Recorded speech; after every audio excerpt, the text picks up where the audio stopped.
Good morning.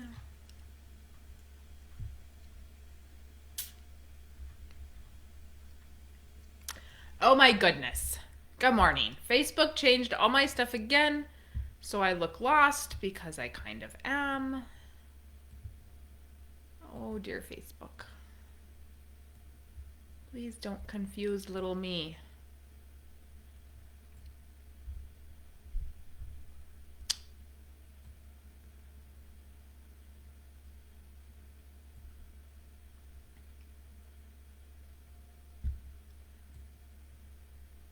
Good morning. It has been forever since I've been on here.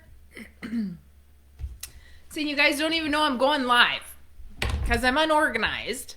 The holidays threw off our schedule.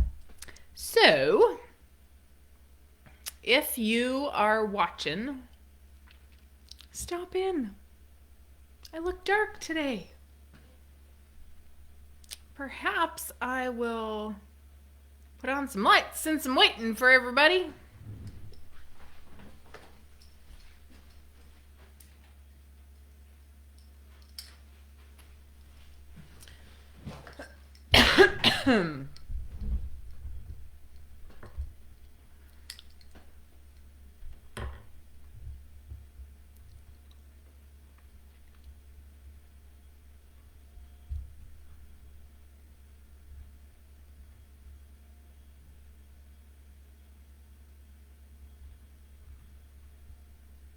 Good morning, good morning.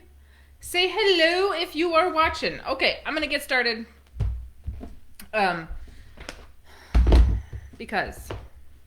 Just because. You guys can watch this later if you need to. Okay, if you are new, welcome. Thank you for stopping this morning. I am Mary Jo Irmen, and I am the author of the books, Farming Without the Bank and Life Without the Bank. And so if you have not heard of them, you will get a little taste today of what we are doing. And I am a teacher of the infinite banking concept, which was written by R. Nelson Nash in the Becoming Your Own Banker book. So that's what we are going to talk about today is clients that I have seen in the last couple of weeks, because I have not been here for a couple weeks. Thanks to the holidays and other stuff that's going on. I'm trying to do these every other week now instead of every week. Because sometimes, I'm not going to lie, I just like to sleep in. I do. I don't, I'm not a guy. I don't just wake up and throw a baseball cap on and away I go. Wouldn't that be nice? On the weekends I do. Oh, good morning, Bruce. How's it going? You are not in a fire. Thank goodness.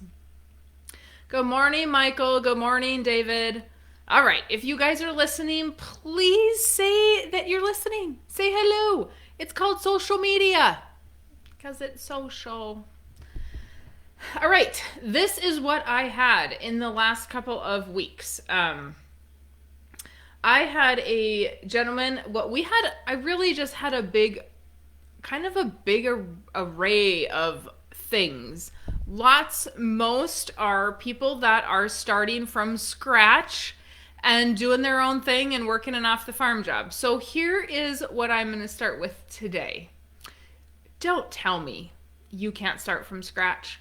Boy, is there nothing. There are a few things that get my goat. You guys know my German passion is it's pretty full, and I share it a lot. However, it absolutely drives me bonkers when I see posts on my Facebook ads that say, "Oh, you can't start from scratch unless mom and dad give you the land. It's too expensive."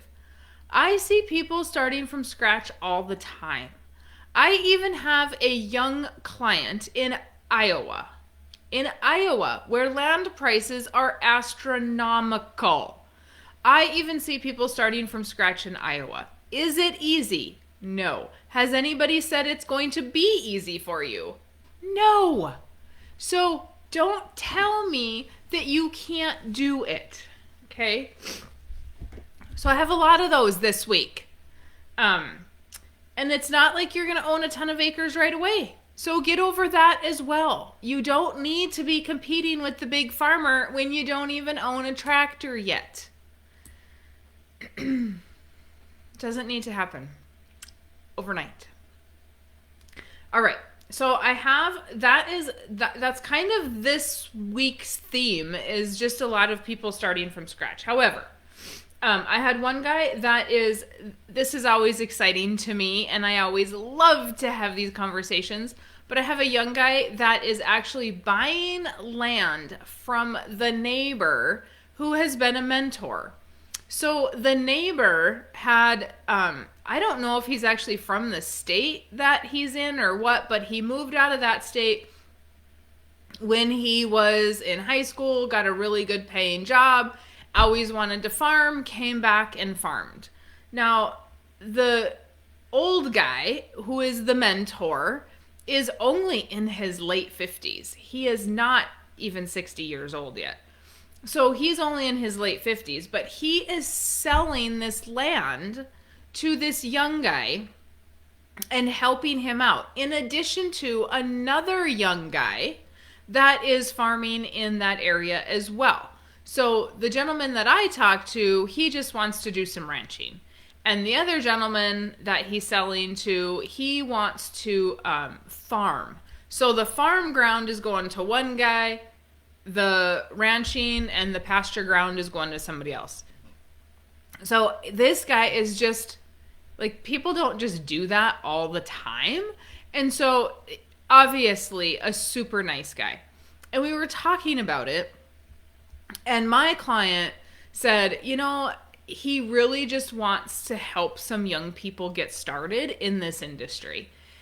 And as much as we like to say those people don't exist, it's pretty crazy how I come across quite a few of them. Because the younger person is looking for something different to do, and how are they supposed to get started and all that good stuff. And they find me, and then I hear about those stories. So there are more of those out there than you think. We just have to, either look for them or don't expect it, really. I mean, this is like a common theme that I see, is the client that calls me is usually the young guy taking over. They're usually very quiet, very patient. They are truly expecting nothing from somebody. And so people that want to help people are typically going to help those people that have no expectations. That say, you know what, I'll trust you. I will, I'll do this slow. I don't want it overnight. They don't push the seller. And so there's a great relationship there. But anyway, long story short, this guy is selling to this young man is buying from this older gentleman. He's not even old, you guys. When you're close to my age, you're not old anymore. So he is going to be buying from the mentor, let's call him. But this is the thing that's crazy to me, is I said, well, why do you have a bank loan? Like, the guy selling, he doesn't need the money, most likely, right? Because he's not in any hurry to sell. He's there to help. And I said, so why isn't he doing owner financing you? Why are you going to the bank for all this? Because now this other guy has to pay capital gains on that. And he said, because he went to an attorney, and the attorney told him, oh, if it's less than $100,000, yeah, you could owner finance. But this is like $300,000. I wouldn't owner finance that. Why? I mean, I'm no accountant. I'm not the attorney. But why? If it was my land and I was selling it, guess what? Interest on $300,000 is a hell of a lot more than interest on $100,000. So why wouldn't we drop a contract for that? Even if there's a balloon in 10 years, why wouldn't we do that? And the mentor just took one attorney's recommendation. I want to hear the rest of that story. And I hope he gets the rest of that story for me. Because I am flabbergasted. What? He has sold this young guy 2 pieces of ground already. 2. They're closing on the second one this week. He still has like 300 acres to sell him. I don't get it. I don't get it. Young guy is happy. Happy to do business with him if he doesn't have to go to the bank. Right?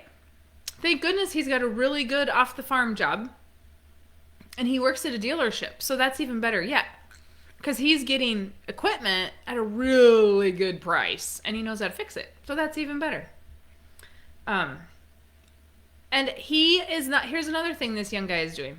He bought some... He's got some pasture ground. And his friend is running cows on it. And he's doing rotational grazing on there. Cell grazing, whatever you want to call it. And I don't mean we're going to rotate like for the seasons. I mean rotating every, 4 days or something like that. So he's already doing he has somebody doing rotational grazing. He doesn't have the cost of the cows.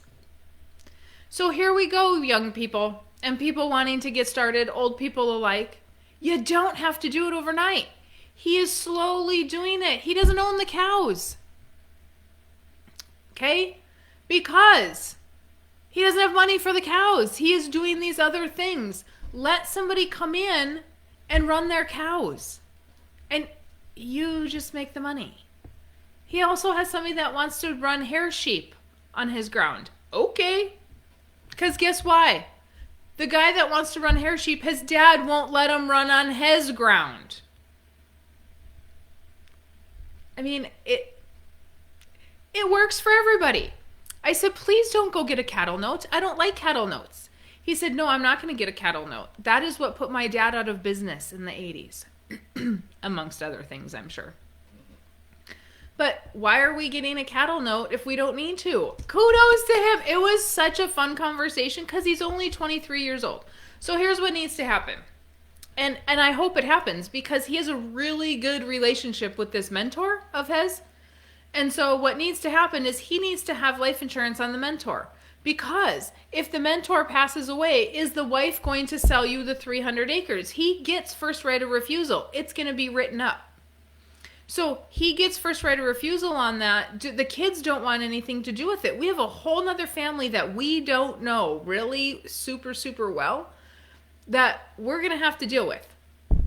And so he should have insurance on that guy. And that guy could have insurance on him, right? Because they're sort of in business together. Depending on if he would own or finance him, that guy would have more insurability in him. But something to think about. It was just exciting. The whole conversation is exciting to me every single time I come across it. Because it is not that it's not that it is rare, like never happens, but it is not normal. It is not normal that we have somebody buying somebody else out.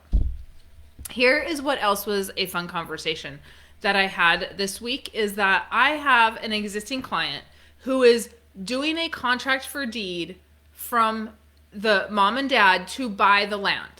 So there's 2 children, and mom and dad are selling the land to both of the children. One of the children is a client of mine already. So he says, I want mom and dad to understand this. Kudos to the whole entire family. Every one of them read the book except the wife.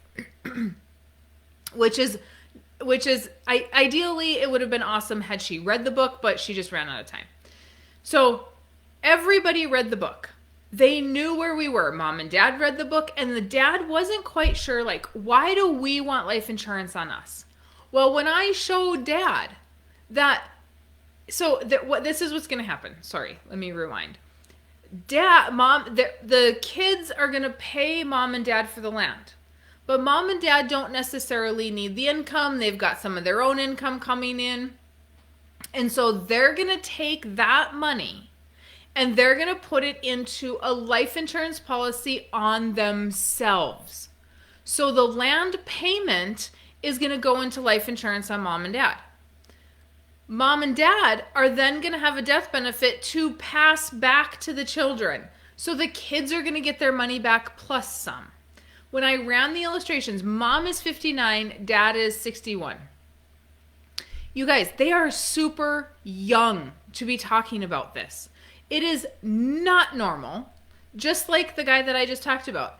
It's not normal, but it's not rare that this happens, okay? If we can make this transition happen now, guess what? It gives the kids like 20 years to pay mom and dad, because that's what mom and dad said. We can just get paid over 20 years. So I can do a life insurance policy on mom and dad, and I ran the numbers on mom. Not sure dad's going to be insurable. And those numbers come up to about 43 cents for every dollar of death benefit when mom's like 84 years old. 43 cents. So the kids are going to put their money into life insurance basically. And they're going to take $1. They're going to take 43 cents and buy $1 with it of income tax-free money. Then they can take that death benefit, the kids can take that death benefit and buy more life insurance on themselves, leaving their children more income tax-free money. So guess what? We keep the farm going. It doesn't stop. And everybody understands what's going on. It was not equal. It is fair. The whole operation, they sat down, mom and dad, all the siblings, and it's not going to be equal. It is going to be fair. And mom and dad said you deal with it or you don't, because why? They have listened to Jolene Brown and they have implemented those strategies, and they go to bed at night and they don't feel bad about things not being equal. I love it. It also was a super refreshing conversation, because at the end, and dad seemed not leery at first, but a little bit like, why do I need to have life insurance on me? You know? And so he seemed a little bit questionable until I ran the numbers and showed him and explained those things. Now, ideally, he should have insurance on the kids so that if something happens, they don't have, like, they have a somewhat family operation that everybody's kind of a part of it. And so if somebody passes away, we have some lost income. We have some time that we're going to have to mourn. Didn't really see the need for that. They didn't see the need for that. So we're going to start here, and then we can always go another avenue, because this really is the most important part to start with if we need to start. Because we don't know I don't know if you're going to be uninsurable tomorrow if you're 20 years old, frankly. So we don't know when we're going to be uninsurable, and the older we get, the more risk we have. Just like dad has some health stuff going on, had some pretty major health stuff 5-7 years ago, and so don't know. We're going to have to put it through underwriting and see what the insurance company says. If we don't buy anything on him today, we may have to come back in 3 or 4 years and buy something then. But two of them that are in their late 50s selling and looking long term. Because here's the deal, my friends. If you sell in your late 50s and you sell to your kids or you sell to a neighbor, it's like a guaranteed pension. If you don't take the money all in a lump sum, you still might be able to farm a little bit. But it's like a guaranteed pension. Yeah, it's pretty awesome. Get that money while you're alive. Because remember the client that I had a few weeks ago that I talked about? His kids don't want the farm. They don't want the land. They're going to want the money. Get rid of it now. If you're done. If you're done. I'm not pushing anybody out. I'm just saying think about it, right? Good morning, George. Good morning, Nathan. Hey, James. Well, thanks for being here for the first time. And thanks for liking the podcast. I appreciate it. I always like when people like the podcast because, I kind of get on some rants. Hey, Jim. How's it going? Okay. What else do we have? I have another guy, and then the next few guys I have they are just starting to farm. We all have off the farm jobs. And this guy in particular has a really great off the farm job. He only wants like 40 to 80 acres, and he wants to do a lot of regenerative agriculture,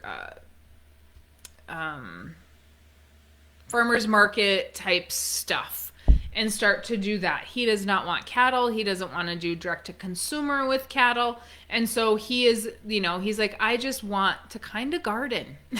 And so, regardless if you call it gardening or not, so we will be able to get something started for him.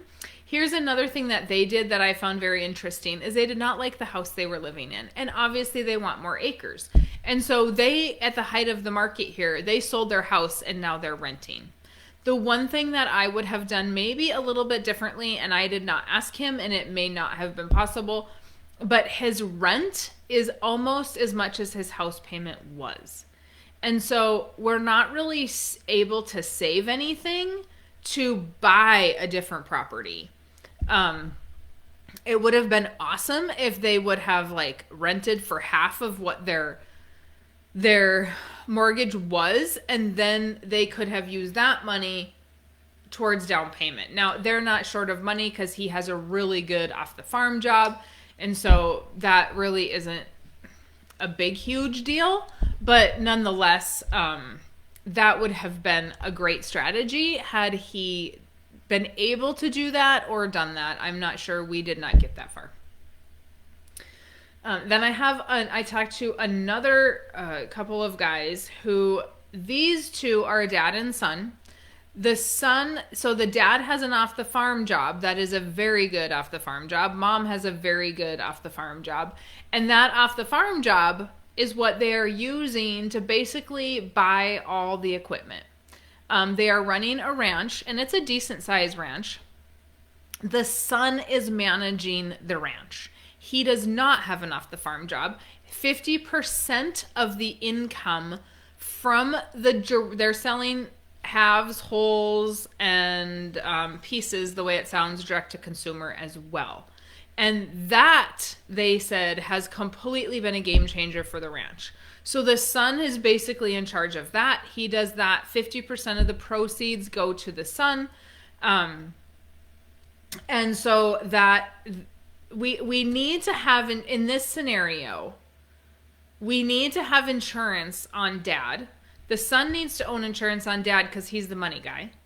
Dad needs to own insurance on the son because the son is the one running the operation. And so without the son running the operation, dad's not going to work, or dad doesn't either have the operation or he's not going to work. One or the two. And so there is not any insurance on each other at this point. And so we need to be putting insurance on each other. Dad had not read the book prior to the meeting. The son had. So dad was just going to sit in. Well, that doesn't happen, people. Like, let me tell you, if you think that mom and dad are just going to sit in and be quiet, no. So it was a longer meeting and we did not get quite as much accomplished. I mean, I got everything talked about, but we kind of spun our wheels just a little bit in the aspect that dad didn't have a good feel for who I was or really kind of where I was going. And so it took a little bit longer. If you are going to have somebody sit in a meeting, it might be a good idea to push them to read the book. Now, if I am, like for them, I was out of time. I was just out of time. I had another meeting coming up and I was not able to spend that time with them. And that is where the problem lies. An hour and a half is not enough. If you didn't read the book, I need 6 hours. Plain and simple. Nelson needed 10 to explain it all. I will shorten it to about 6, and you still aren't getting it all. You should have 10. But I'm not going to sell you something. I'm going to try to teach you something, and it would be nice if there was a little bit of background to begin with. And dad got it. He totally understand it. Obviously, the son explained some of it to him. But if you have somebody sit in the meeting, just really encourage them to read the books. Like my clients that I was talking about earlier, where the son is already a client, but everybody else read the book and they knew they had those questions answered. In that scenario where the wife hadn't read the book, she did not ask any questions. Or she was asking them to her husband, where I was not having to answer them. But it is a much smoother process. So I don't ask you to read the book because I'm trying to sell books. I ask you to read the book because I want you to have some sort of understanding of where we're going to come from when we meet. Then I had another guy. I have to jet out of here at little after 8 o'clock, so I shortened this and didn't put everybody on here, but just some of the ones I wanted to talk about. Then I had another guy off the farm job as well, or he has all of his income is off the farm. He wants to have some farm income. He's kind of just struggling a little bit, needs to sell some land in another state in order to be buying land where he's at or have a down payment for where he's at. He, though, is starting very, very small, doing some cover crop stuff, doing some regenerative agriculture stuff. I do not just help regenerative agriculture, guys. Let me just say that. I do traditional farmers as well. But regenerative agriculture guys see the value in what I do far more than your traditional farmer sees the value in what I do. I have no idea why. Probably because your traditional farmer thinks that they need to have so much money to do it and this doesn't work or I'm a big scam. I don't know what the deal is. I don't know if it's because regenerative people talk to each other more and they share the book more. I don't know. Anyway, another regenerative guy who I love them all. He's doing some cover crop stuff and he just he was trying something new last year, lost some money at it. So he is not making a lot of great income on the farm, but his off the farm income again is supporting him. So this is what all three of these guys, off the farm income is really kind of supporting the farm and growing the farm, which I absolutely 100% love. But ultimately, we need to be keeping those books on that farm and figure out when is the farm going to be able to sustain itself? Because at some point, that is the goal, is for the farm to sustain itself. Unless you want to work 24/7, you may want to go on vacation, you may want to do this or that. That is something that you need to be doing. You need to be looking at your books. Okay, something else that came up this week that has come up a lot since COVID, and I've never brought it up because I always forget about it. Student loans. I understand that the government said, oh, you don't have to pay student loans. And from what I understand, that ends in January, so I'm a little late to the game here. But so many people, I have had 2, maybe 3 people who continued to pay those student loans. Everybody else quit, even though they didn't lose their job and their income stayed the same. Were you putting that money in a savings account or did you just go spend it? You didn't beat Parkinson's law if you did that. Why would you not, if your income stayed the same, why would you not keep paying that down? You know, the government says, oh, we're not going to charge you interest or we're not going to whatever. I don't believe them. I just don't frankly believe them. But why would you take basically 2 years off of a student loan? What did you do with it? Did you take that money and buy something that created cash flow? Did you do something with it that created more income to then use money to pay the student loans later? If you didn't, then you didn't get ahead.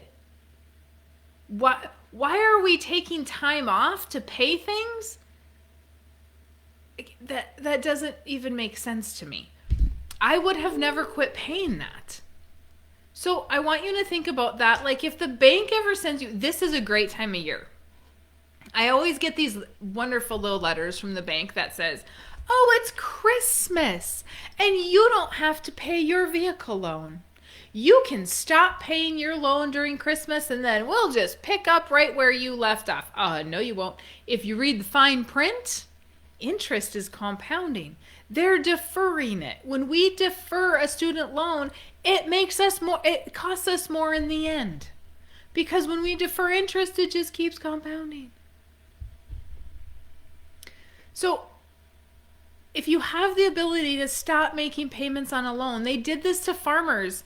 A couple of years ago, my brother got a bill or a letter from his dealership that said, oh, hey, commodity prices are terrible. You don't have to make that payment this year.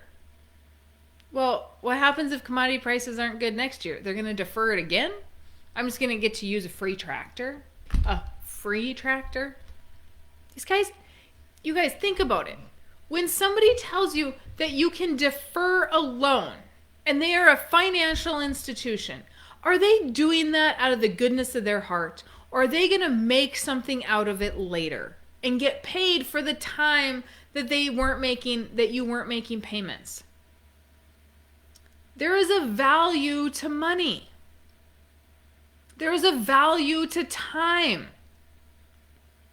So if the bank doesn't have the payment, they can't turn money, right? So if you don't give them a $5,000 payment, they can't go get $50,000 from the feds to lend out. That costs them money. They are not going to do that out of the goodness of their heart and say, oh, well, we hope you keep coming back later, we'll get it. No, they'll get it later because they're going to compound interest, which then makes your payment bigger when it starts up again. Now, I've heard that with student loans, they didn't do that. I've not researched it. I just think every client that I've talked to, almost every client, except maybe 3, in the last 2 years have kept paying those student loans. The rest of you have stopped paying student loans. Why? Unless your income changed, why?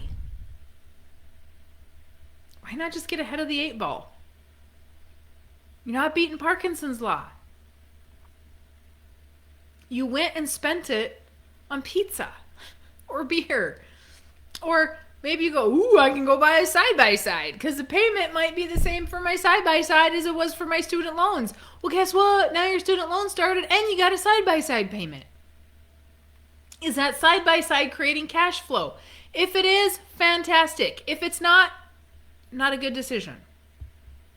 We have to be thinking properly. Okay, that's all I got. And you guys aren't asking any questions this morning.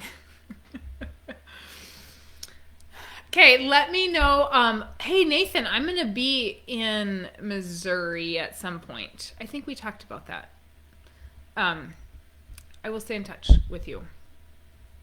I will be on my way through there in February for sure, when my colleague and I are going to drive down to Louisiana. So for those of you that, and then I'm going to be speaking in Nebraska on my way back. So we're going to go to Louisiana, speak in Louisiana, or I'm going to speak in Louisiana. Then we're going to go to Birmingham for the Nelson Nash think tank. Then we're going to come back and we're going to be in Nebraska. I'll be speaking at a women's farm conference in Nebraska on the way back. So if any of you are looking for speakers as well, let me know. I am speaking in North Dakota via Zoom. And I have, thought there was another one. I can't recall. Hey, Brett. You're in Missouri too. Nice. Maybe you and Nathan know each other. All right, you guys, that is all I have for today. Thank you very much for being here and talking to me. I appreciate it. Thanks for listening to the podcast as well. I appreciate that. Share it if you want. Let me know if you need anything. As always, you can message me here or Mary Jo at Without the Bank. But I will see you probably in a couple of weeks if that should not end up to be Christmas. So I should see you the Friday before Christmas. Okay, thanks guys. Have a great weekend and we'll see you in a couple weeks.